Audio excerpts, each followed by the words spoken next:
You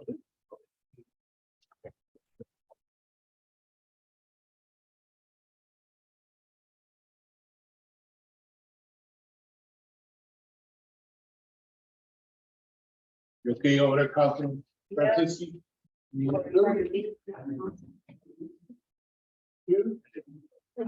All by yourself?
Call to order the East Chicago Common Council regular meeting for Wednesday, August 10th, 2022.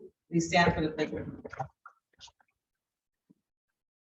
I pledge allegiance to the flag of the United States of America and to the republic.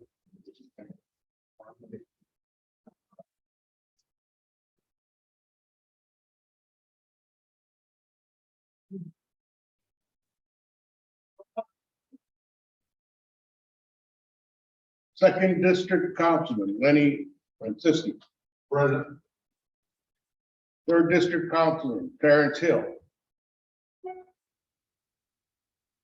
Fourth District Councilwoman Stacy Winfield. Fifth District Councilman Robert Garcia. Sixth District Councilwoman Gilda Oren. Present. Councilwoman at Large Deborah Bolaños. Here. Councilman at Large Dwayne Ransford. Present. Councilman at Large Kenneth Monroe. Present.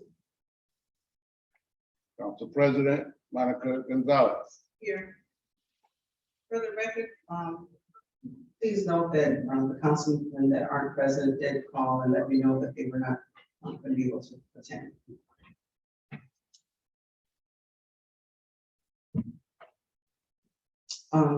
Under public hearing, ordinance 220037, sponsor Mayor Anthony Copeland, additional appropriation for redevelopment. That's on the agenda. However, it did not pass, so we'll just, I guess, ignore it because it's doesn't need a public hearing.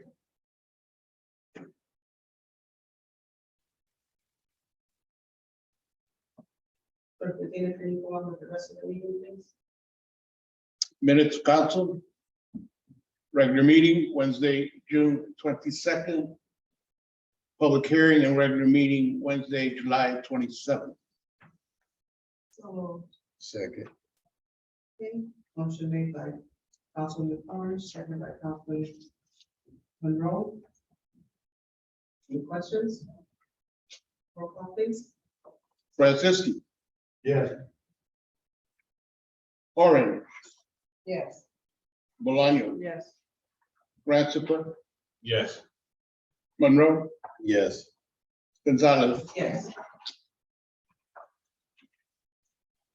Communication from the mayor. We have no communication from the mayor. Communication from department heads. Accounts payable warrants 072822 CC, 072922 CC, 081022 CC, and 081022 LA. So move, Madam President. Second. Motion made by Councilman Franciski, seconded, I'm sorry, who was the second? Councilman Rafter. Any questions on motion? Roll call, please. Franceschi, Yes. Orange, Yes. Bolaño, Yes. Rancifer, Yes. Monroe, Yes. Gonzalez. Yes. Payroll warrant monthly 080122. Payroll warrant miscellaneous 072922. So move, Madam President. Second. Motion made by Councilman Franciski, seconded by Councilman Orange. Any questions on the matter? Roll call, please. Franceschi, Yes. Orange, Yes. Bolaño, Yes. Rancifer, Yes. Monroe, Yes. Gonzalez. Yes. Are there any committee reports? Councilwoman Bolaños? Yes, I have a committee report, Public Safety Committee, meeting that took place August 3rd, 10 a.m. President, Councilman Kenny Monroe, Deborah Bolaños, Councilman Lenny Francisci called, he couldn't make it. Union President, Firefighters 365, David Mata. Engine and station still out of service. Engine 3 and state at station number 5 located at 151st are still closed to the fire department personnel, which continues to leave 25% of our city unprotected by first due engine company hiring. Testing was completed in May of this year. 43 took the test and only 20 passed. There has been no further movement since then. We still have 4 applicants from 2020 still test waiting to be hired. The Civil Service Commission has asked the fire chief on the status of the former 4 applicants multiple times and has not provided an answer. Staffing. Fire department budget is allotted at 76, but only staffed with 55 personnel. 5 top senior firefighters retiring in 2023. 2 are retiring in January of 2023, and 3 in June of 2023. No secretary at this time. The inspection bureau and training department are still understaffed. And that's my report from August 3rd, 2022. Thank you, Councilwoman Bolaños.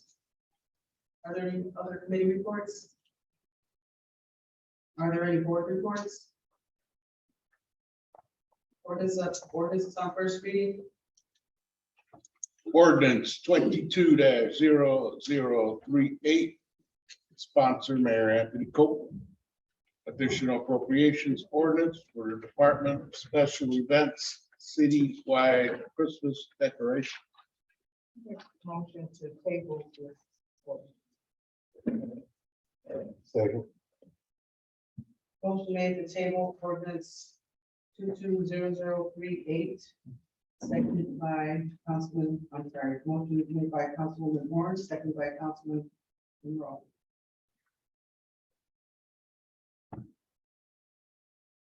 Roll call, please. Franceschi, Yes. Orange, Yes. Bolaño, Yes. Rancifer, Yes. Monroe, Yes. Gonzalez. Yes.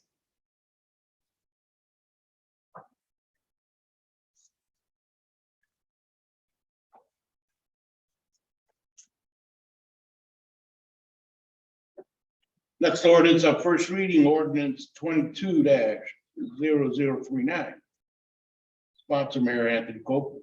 Additional appropriations ordinance for the Department of Special Events, citywide Christmas decoration. Madam President. To table this ordinance since they were tying in with the.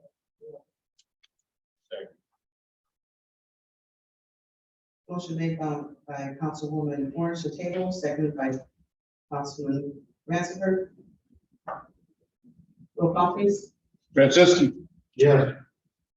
Orange. Yes. Bolaño. Yes. Ratzifer. Yes. Monroe. Yes. Gonzalez. Yes.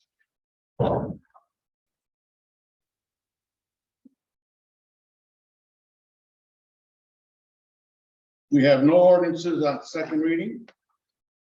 We have one ordinance on third reading. Ordinance number 22-0033. Sponsor Mayor Anthony Copeland. Appropriations ordinance, PIF Lakefront Allocation Area 2, Fund 4451. So moved on third and final. Second. Motion made by Councilwoman Orange, seconded by Councilman Franceschi. Any questions on the matter? Roll call. Franceschi. Yes. Orange. Yes. Bolaño. Yes. Ratzifer. Yes. Monroe. Yes. Gonzalez. Yes. Are there any resolutions? We have no resolution. Old business? Councilwoman Orange?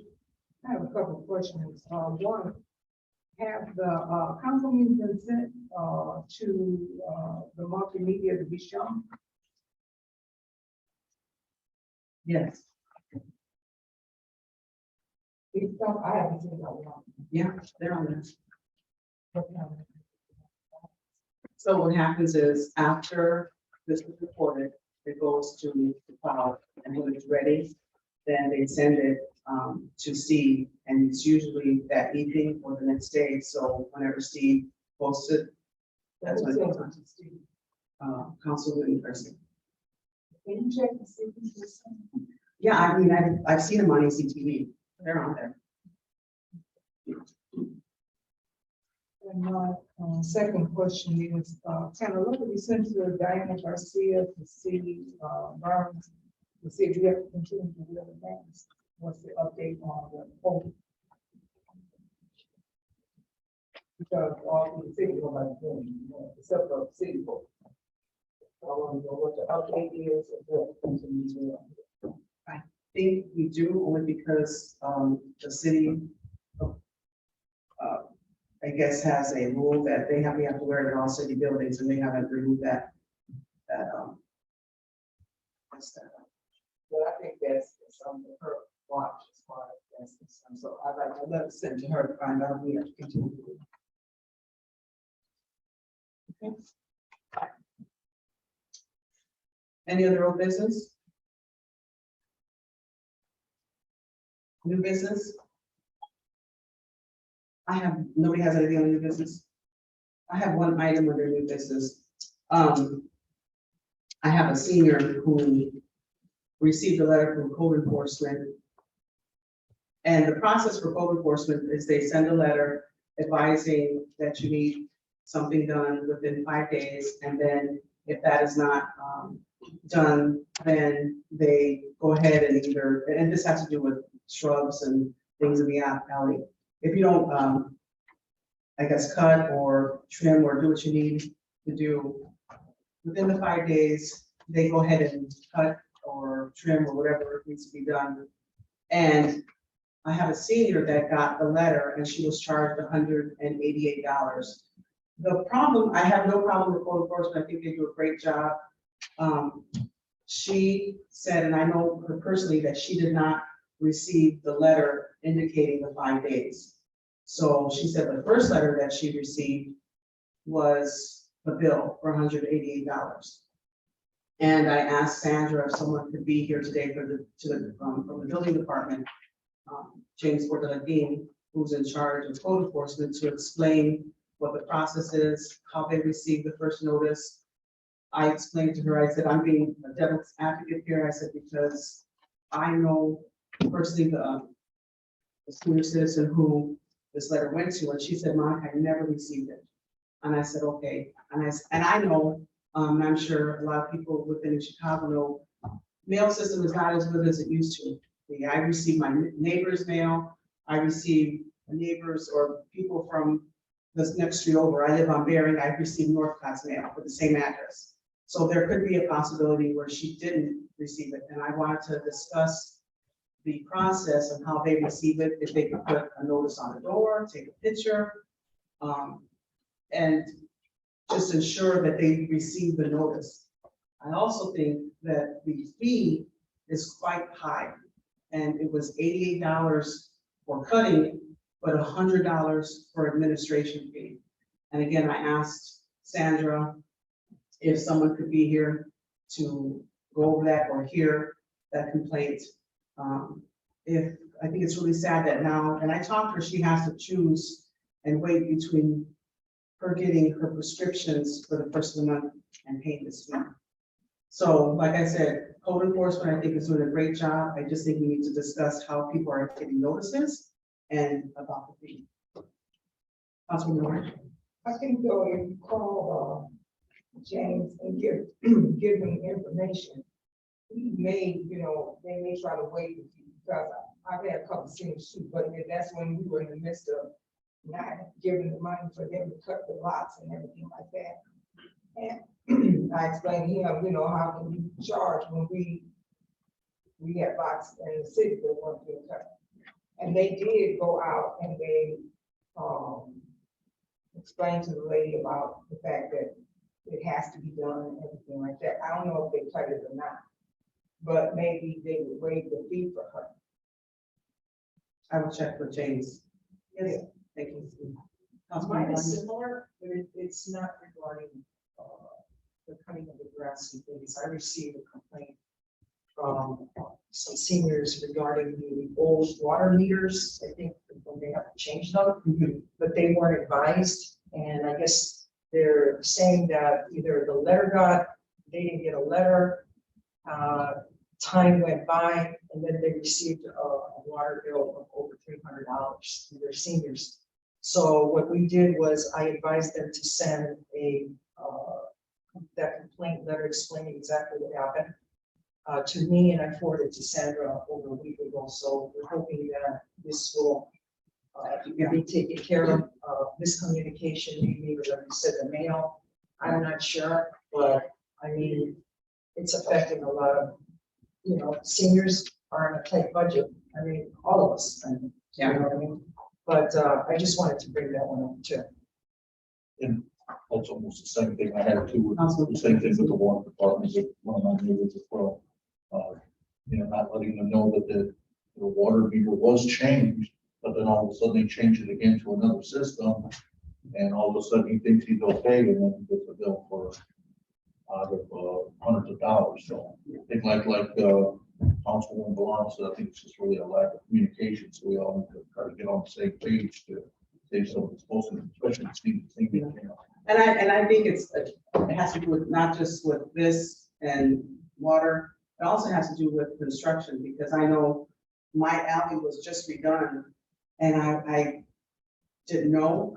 And I said, did they send us a letter? Did they put something? And nothing. So I just think communication is key here. So, but thank you all for your input on that. Okay, we will move. Does anybody else have anything for new business? Okay, we'll move into public expression. David. Thank you. First one I have is Rudy Velasco.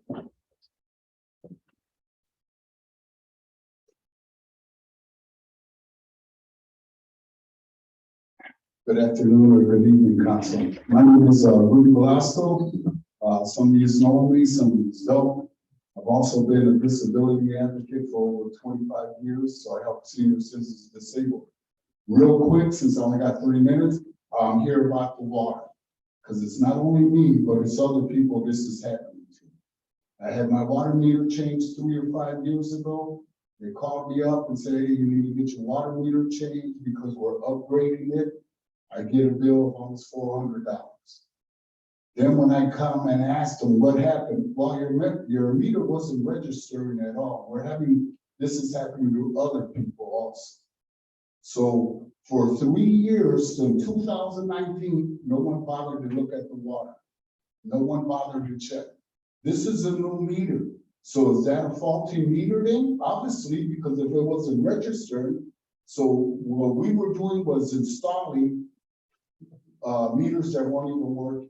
So what's gonna happen to our other senior citizens when they come up here with a bill like this of $400? We have so much money in excess over, I don't know, a couple $1 million that we brag about that we have. Shouldn't we have a fund to help our senior citizens to give us a rebate, just like what you were saying, where the lawn wasn't being cut and everything, and she's a senior citizen? Why do our senior citizens and disabled have to decide whether to get medicine or pay this bill? We got money, let's take care of our senior citizens, because this is getting out of hand. This is just the start. I'm up here speaking. Some other senior citizens couldn't make it to me. So what are we waiting for? You know, and someone earlier told me, address it at the water department. I'm addressing the council so you can look into it. I've already talked to the water department. Their idea was like, well, you owe this from back money, you gotta pay. All right, I'm not disputing if that's what you say, that's what you're telling me. But the reason I gotta pay is because you didn't do your job. You installed faulty equipment. If there's more than one faulty meter, then we should be looking into the construction company or wherever we got those meters from. So it's not about, well, you owe us money. Look at the heart of the problem, what it is. Someone's not doing their job for 3 years. Nobody even bothered to notice. Hey, wow, there's no water coming there. We'll just keep charging them the minimum. Who's doing your job? If you have that, why am I going to pay for an upgrade and you can't even take care of this right now? Thank you.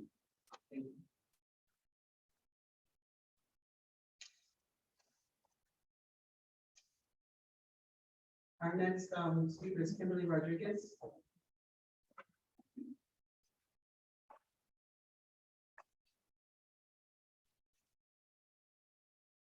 I'm Kimberly Rodriguez. I live at 422 Park Street, East Chicago, Indiana. And I'm not used to this mask anymore. It's hard to breathe. You can take it down while you're speaking. Okay. I wanted to address the circle that they're, the new roundabout they're putting in March on Dickey Road. It feels like deja vu, because I was here a while back. Our road was closed in, but they told me that we have a back road to widen that could be used for emergency vehicles. Well, it's not the case this time. 2 weeks ago, BP had an issue. They called the fire department, ambulance. All these vehicles came down Riley Road. And when they got to the road closure, had to turn right back around and go all the way around to get to BP. So that's like 10 minutes. 10 minutes is crucial when somebody is injured. Or maybe for other reasons, you know, maybe they're going to lose their home because of a fire. I don't know. But there's no reason that we can't have access to that back road, at least for emergency vehicles, because you can still go straight down Riley Road and get to the back road the other way. Well, they have that one closed too. So I'm concerned for the citizens. I think we should not be closed off. When there's a boat on Dickey Road or a train on Dickey Road, and they have no time limits now, or a train on Riley Road, we're stuck. Some people can't get through for a half hour, 45 minutes to go to work. Doctor's appointments, yes, you can leave early. But let's just say you don't catch that train when you leave early, or that boat. So something needs to be done there. Also, I wanted to address, they're not taking care of the weeds on the sidewalks and the curbs. They're horrible. I try to take care of mine because I care how it looks. But where I've done others, you know, like where BP or the city might have, so it looks nice, but I'm not going to do the whole town. So I think maybe they should come and clean up the weeds better. And then our center. I would love for them to reopen our center, even if it's for a few hours after school. Our children have nothing. They have a park. But, you know, like, to go to school, to the center for recreation, for help with homework, for whatever the case, they need somewhere to go. They can't walk to somewhere else. So I've talked to people, they've been willing to volunteer, if that's the case, to have the center open for a few hours. But we need somewhere for our children. Okay, thank you. Thank you. Our next speaker is Elizabeth Palacios.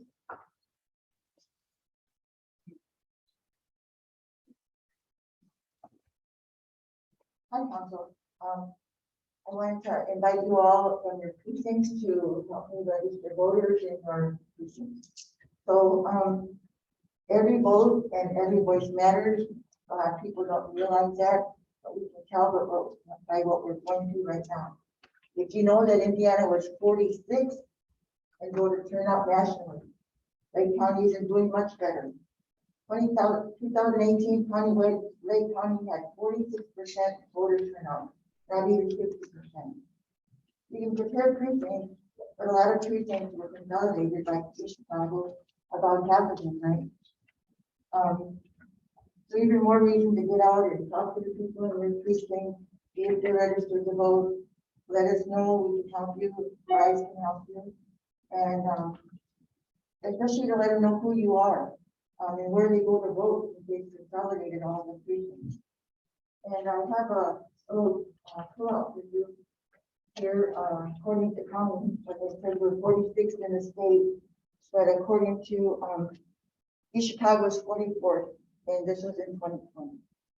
So I have one to each of you. I also have a pamphlet. Some of you know my phone number, and I'd be honored to come and work with you. You precinct people have a lot of power in your district. I urge you to get together and have a raffle or a party. We can be there. The little businesses in your area might donate, and you know, plus it'd be a lot of fun to really. That's all I got. Thanks so much.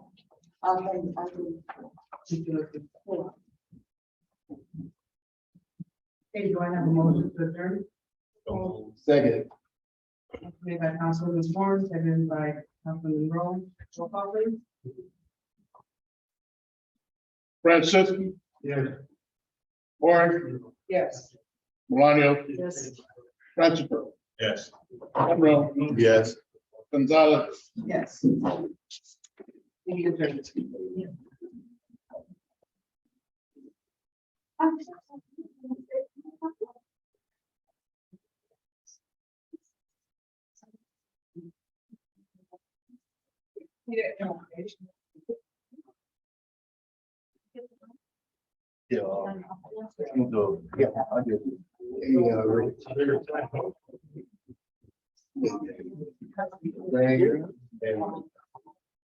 Where? I spoke to your wife. Yeah.